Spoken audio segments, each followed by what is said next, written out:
অষ্টম অধ্যায়ের কন্টিনিউয়েশন, পৃষ্ঠা 211। প্রশ্ন 8, বর্গী ও শিলাদার কি? উত্তর: শিবাজির অশ্বারোহী বাহিনীর দুটি ভাগ ছিল। এগুলি হল বর্গী ও শিলাদার। শিবাজির নিয়মিত অশ্বারোহী বাহিনীর নাম ছিল বর্গী, আর ভাড়াটে অশ্বারোহী বাহিনীর নাম ছিল শিলাদার। বর্গী বা পাগা বা বার্গীরদের সরকার থেকে অস্ত্র, পোশাক এবং অশ্ব দেওয়া হতো। শিলাদারদের নিজ দায়িত্বে যুদ্ধাস্ত্র এবং অন্যান্য সাজ সরঞ্জাম জোগাড় করতে হতো। প্রশ্ন 9, শিখরা কেন বিদ্রোহী হয়? উত্তর: নবম শিখ গুরু তেগ বাহাদুর ঔরঙ্গজেবের অনুদার ধর্মনীতির সমালোচনা করেন। তিনি ঔরঙ্গজেবের বিরুদ্ধে লড়াইয়ে হিন্দু রাজাদের উৎসাহ যোগান। এতে ক্ষিপ্ত হয়ে ঔরঙ্গজেব শিখ গুরুদ্বার ভেঙে ফেলেন এবং তেগ বাহাদুরকে হত্যা করেন। দশম শিখ গুরু গোবিন্দ সিংহ শিখ জাতিকে ঐক্যবদ্ধ করেন। গোবিন্দ সিংহের পর বান্দা বাহাদুরের নেতৃত্বে শিখরা সংঘবদ্ধ হয় এবং মোগলদের বিরুদ্ধে লড়াই শুরু করে। প্রশ্ন 10, পুঞ্চ ক কি? ভুল। প্রশ্ন 10, পঞ্চ ক কি? উত্তর: গুরু গোবিন্দ সিংহ তার সমস্ত শিষ্যদের সিংহ উপাধি গ্রহণ এবং 5টি ক ধারণের নির্দেশ দেন। তিনি বলেন যে এই 5টি জিনিস শিখরা সবসময় নিজেদের কাছে রাখবেন। এই 5টি জিনিসের নাম ক অক্ষর দিয়ে শুরু। এগুলি হল: 1, কেশ, মাথায় চুল ও মুখে দাড়ি গোঁফ। 2, কঙ্কত, ক উয়ায় কয় ত, ড্যাশ দিয়ে চিরুনি। 3, কাচ্চা, কয়াকার চয় চয় আকার, ড্যাশ দিয়ে চোস্তা পাজামা। 4, কৃপান, ড্যাশ দিয়ে তরবারি। 5, কড়া, ক ডয়শূন্যরয় আকার, ড্যাশ দিয়ে হাতে লোহার বালা। প্রশ্ন 11, খালসা কি? খয়াকার ল দন্তেশ্বয় আকার, খালসা কি?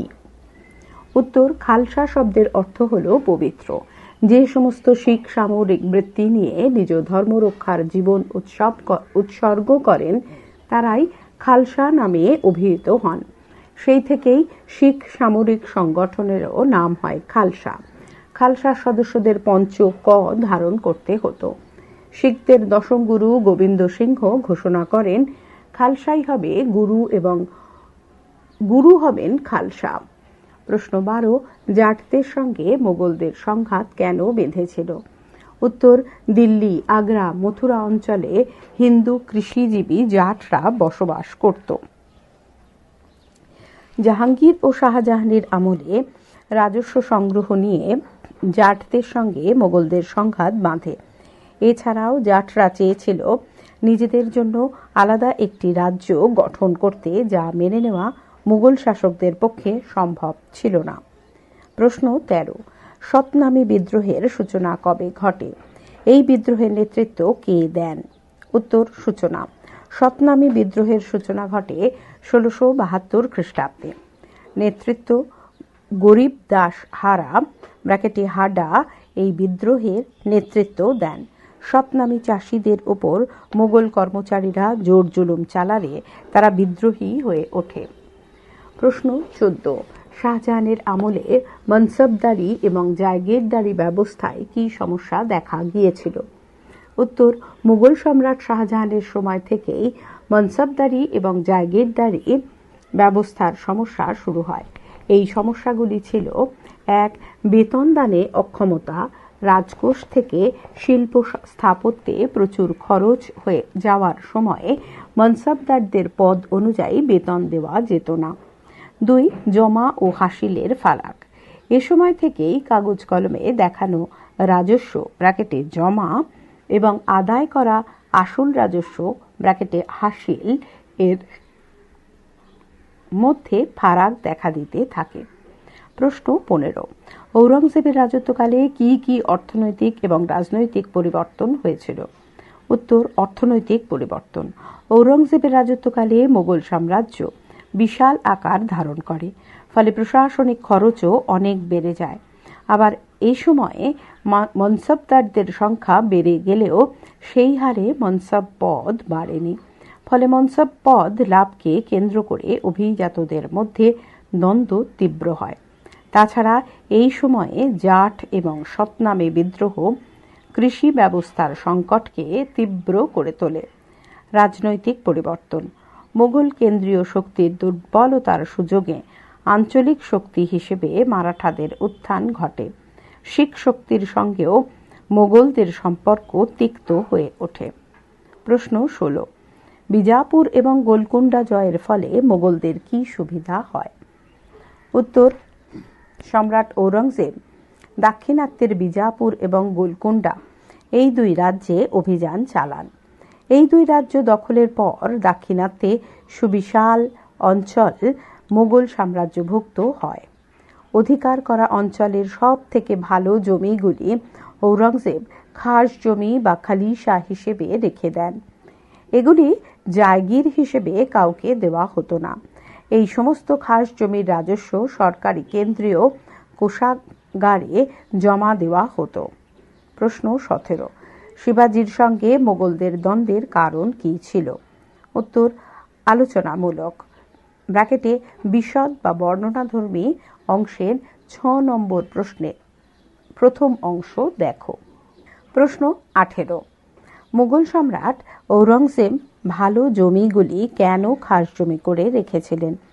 উত্তর, মুঘল সম্রাট ঔরঙ্গজেব ভালো জমিগুলি খাস জমি বা খালিশা হিসেবে রেখেছিলেন, কারণ এই জমিগুলির রাজস্ব সরাসরি কেন্দ্রীয় কোষাগারে এসে জমা হতো। রাজস্ব আদায়কারীদের এর ভাগ দিতে হতো না বলে সম্পূর্ণ রাজস্বই কোষাগারে আসত। পৃষ্ঠা 212। প্রশ্ন 19। মুঘল সাম্রাজ্যের চরিত্র আলোচনা করো। উত্তর, মুঘল সাম্রাজ্যের প্রকৃতি নিয়ে ঐতিহাসিকদের মধ্যে মতভেদ রয়েছে। অধিকাংশ ঐতিহাসিকদের ধারণায় মুঘল সাম্রাজ্য ছিল এক কেন্দ্রীভূত আমলাতান্ত্রিক রাষ্ট্র। মুঘল শাসন ছিল স্বৈরতন্ত্রী এবং সামরিক শক্তির ওপর নির্ভরশীল। মুঘল রাষ্ট্র ব্যবস্থায় শাসক শ্রেণী এবং অভিজাতদের নিরঙ্কুশ প্রাধান্য বজায় ছিল। ব্লেক ও পিয়ারসন এর মতো কেউ কেউ বলেন, মুঘল সাম্রাজ্য পুরোপুরি স্বৈরতান্ত্রিক না হয়ে তা ব্যক্তিকেন্দ্রিক ও পিতৃতান্ত্রিক হয়ে উঠেছিল। প্রকৃতিগত বিচারে কেউ কেউ মুঘল সাম্রাজ্যের চরিত্রকে সমরবাদী আখ্যা দিয়েছেন। প্রশ্ন 20। ভারতে মুঘল সাম্রাজ্যের শক্তি ক্ষয়ের দুটি কারণ উল্লেখ করো। উত্তর, ভারতে মুঘল সাম্রাজ্যের শক্তি ক্ষয়ের দুটি কারণ হল: 1. সম্রাটদের দুর্বলতা। ঔরঙ্গজেবের পরবর্তী মুঘল সম্রাটদের দুর্বলতার সুযোগে মারাঠা ও শিখ শক্তির উত্থান ঘটে। বিশেষত মারাঠাদের উত্থান ও মারাঠা সাম্রাজ্যের প্রসার মুঘল সাম্রাজ্যের ভিতকে আলগা করে দেয়। 2. নাদির শাহের আক্রমণ। 1739 খ্রিস্টাব্দে নাদির শাহের ভারত আক্রমণ দুর্বল মুঘল সাম্রাজ্যকে একেবারেই শক্তিহীন করে ফেলে। আলোচনামূলক প্রশ্নোত্তর। পূর্ণমান 4/5। বিশদ বা বর্ণনা ধর্মী। প্রশ্ন 1। শিবাজি কিভাবে মারাঠা সাম্রাজ্যকে প্রতিষ্ঠা করেন? উত্তর, সূচনা। সপ্তদশ শতকে দ্বিতীয়ার্ধে শিবাজির নেতৃত্বে মারাঠারা শক্তিশালী হয়। এরপর শিবাজির একক প্রচেষ্টায় একটি মারাঠা সাম্রাজ্য প্রতিষ্ঠিত হয়। শিবাজি কর্তৃক মারাঠা সাম্রাজ্যের প্রতিষ্ঠা। 1. বিভিন্ন দুর্গ জয়। 1647 খ্রিস্টাব্দে দাদাজি কোন্ডদেব এর মৃত্যুর পর শিবাজি পুনা জায়গিরের প্রকৃত শাসক হয়ে ওঠেন। এই সময় থেকেই তিনি একে একে তোরনা, রামগড়, সিংহগড়, ইন্দুপুর, পুরন্দর প্রভৃতি দুর্গ দখল করেন। 2. আহমদনগর এবং উত্তর কোঙ্কণে কর্তৃত্ব স্থাপন। শিবাজি আহমদনগর এবং চুনার দখল করেন। ঔরঙ্গজেব দাক্ষিণাত্য ছেড়ে দিল্লি গেলে শিবাজি উত্তর কোঙ্কণের বিস্তীর্ণ অঞ্চল দখল করেন।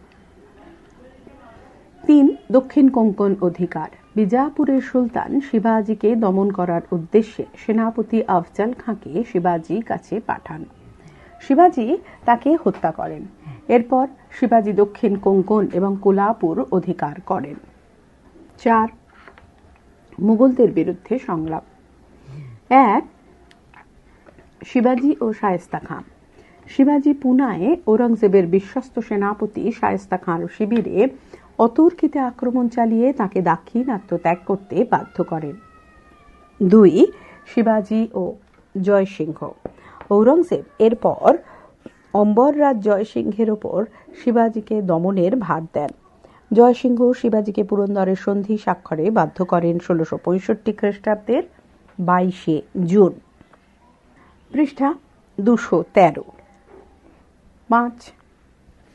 রায়গড়ে রাজ্যাভিষেক। দিল্লির মোগল দরবার থেকে পালিয়ে এসে পুরন্দরের সন্ধির শর্তানুযায়ী হাতছাড়া হয়ে যাওয়া দুর্গগুলি শিবাজি একে একে পুনরুদ্ধার করেন। এরপর রায়গড় দুর্গে তিনি নিজের রাজ্যাভিষেক সম্পন্ন করেন। 6. মারাঠা সার্বভৌমত্ব প্রতিষ্ঠা।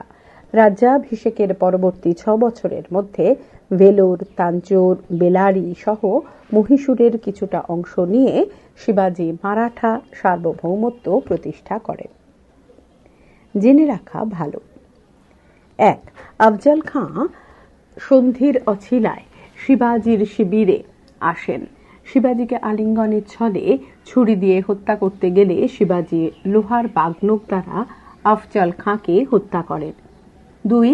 শিবাজির আমলেই মারাঠা সাম্রাজ্য প্রথম উত্তরে সুরাটের কাছে ধরমপুর থেকে দক্ষিণে গোয়া এবং পূর্বে নাসিক ও পুনা থেকে পশ্চিমে আরব সাগরের উপকূল পর্যন্ত বিস্তৃত হয়। প্রশ্ন 2. মহারাষ্ট্রের সামাজিক এবং ভৌগোলিক পরিস্থিতি শিবাজির উত্থানে কিভাবে সাহায্য করে? উত্তর: সূচনা। শিবাজির উত্থানের পেছনে বিভিন্ন সামাজিক এবং ভৌগোলিক উপাদানের ভূমিকা ছিল। শিবাজির উত্থান সামাজিক পরিস্থিতির ভূমিকা। 1. কৃষকদের ভূমিকা। মারাঠা, কুনবি, কোলি এবং উপজাতীয় কৃষক গোষ্ঠী শিবাজির সাফল্যের ভিত্তি রচনা করেছিল। কেউ কেউ মনে করেন জমিদার ও জায়গিরদারদের বিরুদ্ধে শিবাজি সংগ্রামে এই উপজাতিরা তার পাশে এসে দাঁড়িয়েছিল। 2. সামাজিক সাম্য। মারাঠাদের মধ্যে সামাজিক ভেদাভেদের তীব্রতা না থাকায় তাদের ঐক্যবদ্ধ করা শিবাজির পক্ষে সহজ হয়েছিল। 3. ভক্তি আন্দোলনের প্রভাব। 16 শতকে ভক্তি আন্দোলন মহারাষ্ট্রের ধর্ম, সমাজ এবং সাহিত্যে নবজাগরণ এনেছিল। তুকারামের আভঙ্গ, রামদাসের দাসবোধ, শ্রীধর কবির পুঁথি প্রভৃতির সাহিত্য জনমনে দেশপ্রেম জাগিয়ে শিবাজির কাজ সহজ করেছিল। 4. আত্মনির্ভরশীলতা। পর্বত সংকুল মহারাষ্ট্রের অধিবাসীরা প্রাচীন গ্রিকদের মতো আত্মনির্ভরশীল, দুঃসাহসী এবং কষ্ট সহিষ্ণু ছিল। ফলে মোগল বিরোধী যুদ্ধে লড়বার মতো মানসিক জোর তাদের মধ্যে ছিল। শিবাজির উত্থান। ভৌগোলিক পরিস্থিতির ভূমিকা। মহারাষ্ট্রের ভৌগোলিক পরিস্থিতি শিবাজির উত্থানে সাহায্য করেছিল। সাতপুরা এবং বিন্ধ্য পর্বতমালা, নর্মদা ও তাপ্তি নদী এবং অসংখ্য পর্বত সংকুল দুর্গ দ্বারা ঘেরা ছিল মহারাষ্ট্র। ফলে বিদেশি আক্রমণের বিরুদ্ধে এই অঞ্চলটি ছিল সম্পূর্ণরূপে সুরক্ষিত। এই ধরনের পরিবেশে গেরিলা যুদ্ধ চালিয়ে শিবাজির পক্ষে সফলতা পাওয়া অনেক সহজ হয়েছিল। জেনে রাখা ভালো। 1. শিবাজি জীবনের অর্ধেক সময়ই যুদ্ধে নিয়োজিত ছিলেন। বিজাপুরের সুলতান শিবাজির পিতাকে বন্দী করলে তিনি 10 বছরেরও বেশি সময় ধরে যুদ্ধ চালিয়ে যান। এই যুদ্ধে তিনি সফল হন। এরপর 1662 থেকে 1672 খ্রিস্টাব্দ পর্যন্ত 10 বছর মোগলদের বিরুদ্ধে সংগ্রাম চালান। 1674 খ্রিস্টাব্দে অভিষেকের পর থেকে 1680 খ্রিস্টাব্দে মৃত্যুর আগে পর্যন্ত মাত্র 6 বছর তিনি স্বাধীনভাবে রাজত্ব করতে পেরেছিলেন। 2. মহারাষ্ট্রের জমি অনুর্বর পাথুরে হওয়ার কারণে চাষবাস ভালো হতো না। তাই বেশিরভাগ মহারাষ্ট্রবাসী জীবিকা হিসেবে বিজাপুর, গোলকুন্ডা সহ দাক্ষিণাত্যের নানা রাজ্যে সামরিক ও অসামরিক কাজে নিয়োজিত ছিল। পরবর্তীকালে এদের সাহায্য পাওয়ার শিবাজির উত্থান অনেক সহজ হয়। প্রশ্ন ৩, মারাঠা রাজ্যে অষ্টপ্রধান এর গঠন ও কার্যাবলী সম্পর্কে লেখো। উত্তর: অষ্টপ্রধান ৮ জনের মন্ত্রী পরিষদ শিবাজিকে শাসন কার্যে সহায়তা করত। এরাই অষ্টপ্রধান নামে পরিচিত। গঠন: মন্ত্রী পরিষদের অন্তর্ভুক্ত ৮ জন মন্ত্রী হলেন: ১. পেশোয়া বা প্রধানমন্ত্রী। পেশোয়া সমগ্র শাসন ব্যবস্থার তত্ত্বাবধান করতেন এবং রাজার অবর্তমানে তিনি তার প্রতিনিধিত্বও করতেন। অন্যান্য মন্ত্রীরা হলেন: ২. অমাত্য (হিসাব পরীক্ষক)। ৩. ওয়াকিনবিশ ও অন্তস্তুয় আকার কয় হস্যই দন্তের ন বয় হস্যই তালবস্য। ওয়াকিনবিশ রাজকার্যের বিবরণ লেখক। ৪. স্বর্ণাবিশ বা সচিব চিঠিপত্রের লেখক। ৫. সুমন্ত বা দবির বিদেশ দপ্তর দেখতেন। ৬. সর-ই-নৌবত বা প্রধান সেনাপতি। ৭. পণ্ডিতরাও বা ধর্ম বিষয়ক মন্ত্রী এবং ৮. ন্যায়াধীশ বা প্রধান বিচারপতি। সেনাপতি ছাড়া সমস্ত মন্ত্রী কেবল ব্রাহ্মণদের মধ্যে থেকে নিযুক্ত হতেন। কার্যাবলী ১. সাময়িক দায়িত্ব: পণ্ডিতরাও এবং ন্যায়াধীশ ছাড়া সবাইকে সাময়িক দায়িত্ব পালন করতে হতো। ২. দায়বদ্ধতা: প্রত্যেক মন্ত্রী তাদের কাজের জন্য একমাত্র ছত্রপতির কাছে দায়বদ্ধ ছিলেন। মন্ত্রীদের নিয়োগ বা পদচ্যুতিও একান্তভাবেই ছত্রপতির ইচ্ছাধীন ছিল। জেনে রাখা ভালো। ১. ৮ জন মন্ত্রী বা অষ্টপ্রধান শাসনকার্য পরিচালনায় শিবাজিকে সাহায্য করতেন বা পরামর্শ দিতেন। এদের সাহায্য বা পরামর্শ গ্রহণ করা বা না করা ছিল সম্পূর্ণরূপে শিবাজির ইচ্ছাধীন। ২. অষ্টপ্রধানরা রাজমণ্ডল নামেও অভিহিত হতো। পৃষ্ঠা ২১৪। প্রশ্ন ৪, শিবাজির অষ্টপ্রধান সম্পর্কে কি জানো? উত্তর: সূচনা। শিবাজি তার শাসন ব্যবস্থা পরিচালনার জন্য যে ৮ জন মন্ত্রীর সাহায্য নিতেন তারাই অষ্টপ্রধান নামে পরিচিত। অষ্টপ্রধানের পরিচয়: ১. পেশোয়া। পেশোয়া বা প্রধানমন্ত্রী সমগ্র শাসন ব্যবস্থার তত্ত্বাবধান করার পাশাপাশি রাজার অনুপস্থিতিতে রাজার হয়ে রাজ্য চালাতেন। ২. অমাত্য। অমাত্য বা রাজস্ব মন্ত্রী রাজস্ব আদায়ের দায়িত্ব পালনের পাশাপাশি রাজ্যের আয় ব্যয়ের হিসাব পরীক্ষা এবং রাজস্ব আদায়ের ব্যাপারে দেখাশুনো করতেন। ৩. ওয়াকিয়ানবিশ। ওয়াকিয়ানবিশ রাজার প্রতিদিনকার কার্যাবলী, রাজার নিরাপত্তা রক্ষা এবং রাজদরবারের বিবরণী লিপিবদ্ধ করার কাজ করতেন। ৪. স্বর্ণাবিশ। স্বর্ণাবিশ বা সচিব ছিলেন সরকারি চিঠিপত্র আদান প্রদানের ভারপ্রাপ্ত মন্ত্রী। এছাড়াও তিনি মহল এবং পরগনার রাজস্বের ব্যাপারে যাবতীয় হিসাব নিকেশ পরীক্ষা করতেন। ৫. দবির বা সুমন্ত। পররাষ্ট্র বা বিদেশ মন্ত্রী ছিলেন দবির বা সুমন্ত। যুদ্ধ, সন্ধি এবং রাষ্ট্রদূত নিয়োগের ব্যাপারে এই মন্ত্রী রাজাকে পরামর্শ দিতেন। ৬. পণ্ডিতরাও। পণ্ডিতরাও বা ধর্মাধ্যক্ষ যাবতীয় ধর্মীয় বিরোধের মীমাংসা করা, ধর্মবিরোধীদের শাস্তি দেওয়া, ব্রাহ্মণদের পুরস্কৃত করা ইত্যাদি কাজ করতেন। ৭. ন্যায়াধীশ। ন্যায়াধীশ বা কাজী উল কাজাত ছিলেন প্রধান বিচারপতি, যিনি দেওয়ানি বা ফৌজদারি মামলার বিচার করতেন। ৮. সেনাপতি। সামরিক বিভাগের ভারপ্রাপ্ত মন্ত্রী হিসেবে সেনাপতি বা সর-ই-নৌবত সেনাদের নিয়োগ, সামরিক শিক্ষাদান এবং সেনাবাহিনীর শৃঙ্খলা রক্ষার কাজ করতেন। জেনে রাখা ভালো। ১. শিবাজির শাসনকালের ২ প্রদেশপাল ছিলেন উত্তরপ্রদেশ দৌজি পন্ত, দক্ষিণাংশে আম্মাজি দত্ত। ২. অষ্টপ্রধান ছাড়াও শিবাজির কেন্দ্রীয় প্রশাসনে আরও কয়েকজন গুরুত্বপূর্ণ কর্মচারী ছিলেন। এরা হলেন চিটনিস, মুন্সি, ফর্নিশ, সুরনিশ, পটনিশ প্রমুখ। 3.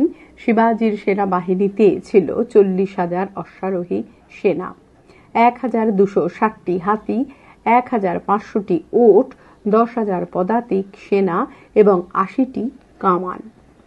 প্রশ্ন 5. চৌথ ও স্বরদেশমুখের ওপর আলোচনা করো। উত্তর চৌথ।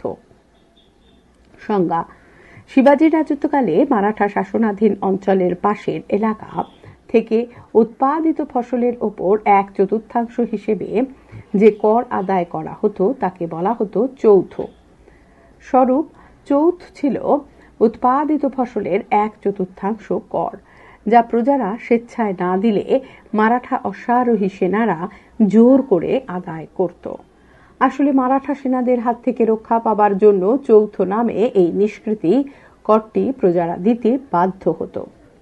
উদ্দেশ্য: চৌথ নামে করটি সংগ্রহের উদ্দেশ্য নিয়ে মতভেদ থাকলেও মনে করা হয় যে এই করটি আদায়ের মাধ্যমে তৃতীয় কোনো রাজনৈতিক শক্তিকে প্রতিহত করতে চাওয়া হয়েছিল।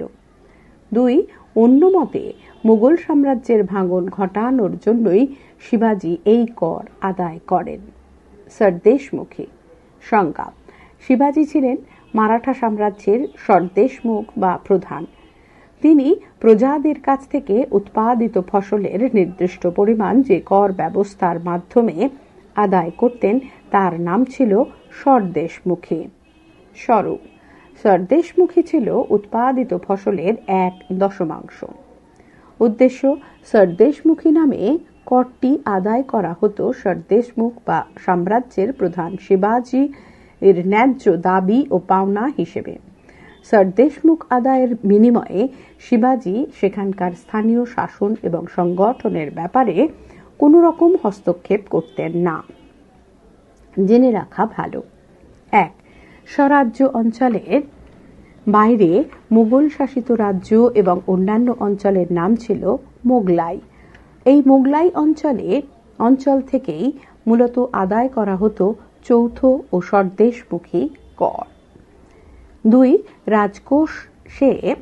রাজকোষে চৌথের 1/4 জমা হতো, যার নাম ছিল বাবতি, আর রাজকোষে জমা না হওয়া বাকি 3/4 নাম ছিল মোকাসা। চৌথ আদায়কারী সেনানায়কেরা নিজেদের মধ্যে মোকাসা ভাগ করে নিতেন। পৃষ্ঠা 215। প্রশ্ন 6. শিবাজির সঙ্গে মোগলদের দ্বন্দ্বের কারণ কি ছিল? শিবাজির শাসন ব্যবস্থায় সংক্ষিপ্ত বর্ণনা দাও। উত্তর: শিবাজি ও মোগলদের দ্বন্দ্বের কারণ: 1. মারাঠা শক্তির উত্থান। শিবাজির নেতৃত্বে স্বাধীন মারাঠা শক্তির উত্থান ঘটে। শিবাজি একে একে মোগল এলাকাগুলি আক্রমণ করেন এবং সেগুলিতে মারাঠাদের প্রাধান্য গড়ে তোলেন। 2. কর আদায়। শিবাজি মারাঠাদের জন্য নিজেদের রাজ্য অর্থাৎ স্বরাজ্য গড়ে তোলেন। এছাড়াও আশেপাশের মোগল এলাকাগুলিতে আক্রমণ চালিয়ে তিনি কর আদায় করতে শুরু করেন। 3. ঔরঙ্গজেবের বিরোধিতা। দিনের পর দিন শিবাজির ক্ষমতা বৃদ্ধি এবং মারাঠা আধিপত্যের বিস্তার ঔরঙ্গজেবের পক্ষে মেনে নেওয়া সম্ভব ছিল না। তাই ঔরঙ্গজেব শিবাজিকে দমন করার জন্য একে একে আফজল খান, শায়েস্তা খান, মুয়াজ্জম এবং জয়সিংহকে পাঠান। ফলে শিবাজির সঙ্গে মোগলদের দ্বন্দ্ব শুরু হয়। শিবাজির শাসন ব্যবস্থা: 1. অষ্টপ্রধান। সুষ্ঠুভাবে শাসন চালানোর জন্য শিবাজি 8 জন মন্ত্রী নিয়ে একটি মন্ত্রী পরিষদ গঠন করেন। এরা অষ্টপ্রধান নামে পরিচিত। 2. স্বরাজ্য এবং মুলকাগিরি। শিবাজি মারাঠা সাম্রাজ্যকে দুভাগে ভাগ করেন। শিবাজির সরাসরি শাসনাধীন অঞ্চলের নাম ছিল স্বরাজ্য, আর শিবাজির বশ্যতা মেনে নেওয়া বিস্তীর্ণ অঞ্চল ছিল মুলকাগিরি। 3. প্রাদেশিক শাসন। সুশাসনের জন্য শিবাজি তাঁর রাজ্যকে 3টি প্রান্তে বা প্রদেশে ভাগ করেন। প্রান্তগুলি তরফ বা পরগনা এবং তরফগুলি গ্রামে বিভক্ত ছিল। জেনে রাখা ভালো। 1. শিবাজিকে দমন করার লক্ষ্যে শায়েস্তা খাঁ অগ্রসর হন। শিবাজি এই খবর পেয়ে অতর্কিতে রাত্রে শায়েস্তা খাঁর শিবির আক্রমণ করেন। এই আক্রমণে শায়েস্তা খাঁর পুত্র ও এক সেনাপতি নিহত হন। শিবাজির অস্ত্রাঘাতে শায়েস্তা খাঁর বৃদ্ধাঙ্গুষ্ঠ কাটা যায়। এক মহিলা শিবিরের আলো নিভিয়ে দিয়ে শায়েস্তা খাঁর প্রাণ বাঁচান। 2. শিবাজির শাসনকালে প্রান্তের শাসনকর্তা ছিলেন মামলাতদার। ময়কার ম লয়াকার খণ্ডেক্ত দয়াকার বৈষ্ণরা। মামলাতদার এবং তরফের শাসনকর্তা ছিলেন কামাবিজদার। পরগনাগুলির প্রশাসনের দায়িত্ব পালন করতেন দেশমুখ ও দেশপাণ্ডে, আর গ্রামের বা মৌজার শাসন পরিচালনা করতেন পাতিল। গ্রামের প্রশাসনে পাতিলের পরের দুটি পদ হল যথাক্রমে কুলকার্নি ও চৌগুলা। প্রশ্ন 7.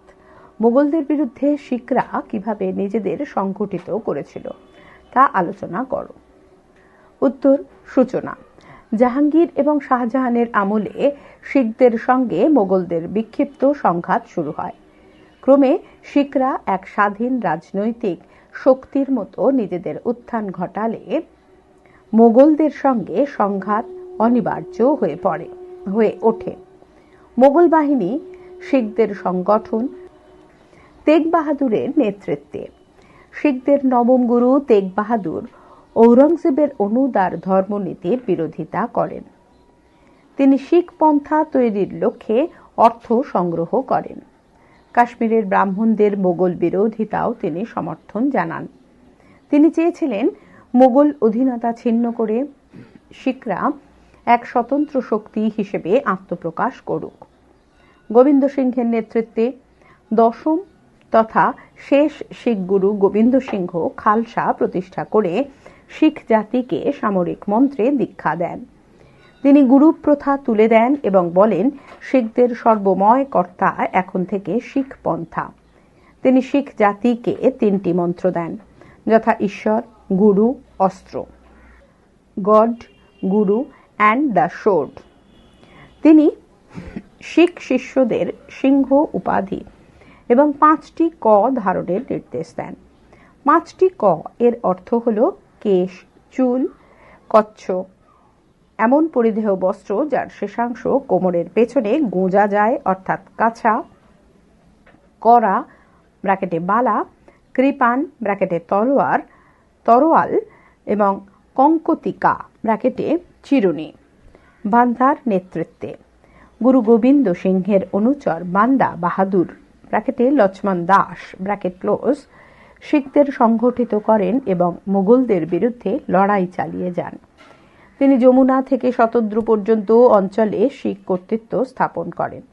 বান্দা বাহাদুর মোগল অধিকৃত অঞ্চলে বহু জমি দখল করে সেগুলি ভূমিহীনদের মধ্যে বিলিয়ে দেন এবং লুণ্ঠিত দ্রব্য তার অনুগামীদের মধ্যে বন্টন করেন। জেনে রাখা ভালো। গুরু নানক শিখ ধর্মের প্রতিষ্ঠা ঘটান। গুরু অঙ্গদেব প্রচেষ্টায় গুরুমুখী লিপির ব্যবহার শুরু হয়। গুরু অমরদাস শিখ আঞ্চলিক কেন্দ্র সঙ্গতগুলি শক্তিশালী করেন। গুরু রামদাস অমৃতসরকে শিখদের প্রধান ধর্মকেন্দ্রে পরিণত করেন। গুরু অর্জুন শিখ ধর্মের আদর্শগুলি লিপিবদ্ধ করেন। প্রধান গ্রন্থ সাহেব রচনা এবং স্বর্ণমন্দির প্রতিষ্ঠা করেন। গুরু হরগোবিন্দ শিখদের সামরিক শক্তিতে পরিণত করেন। পরবর্তী 2 জন গুরু ছিলেন গুরু হার রায় ও গুরু হরকিষণ। নবম গুরু তেগ বাহাদুর শিখ পন্থা তৈরির উদ্যোগ নেন। দশম গুরু গোবিন্দ সিংহ খালসা তৈরি করেন। পরবর্তী অংশ পরবর্তী ফাইলে।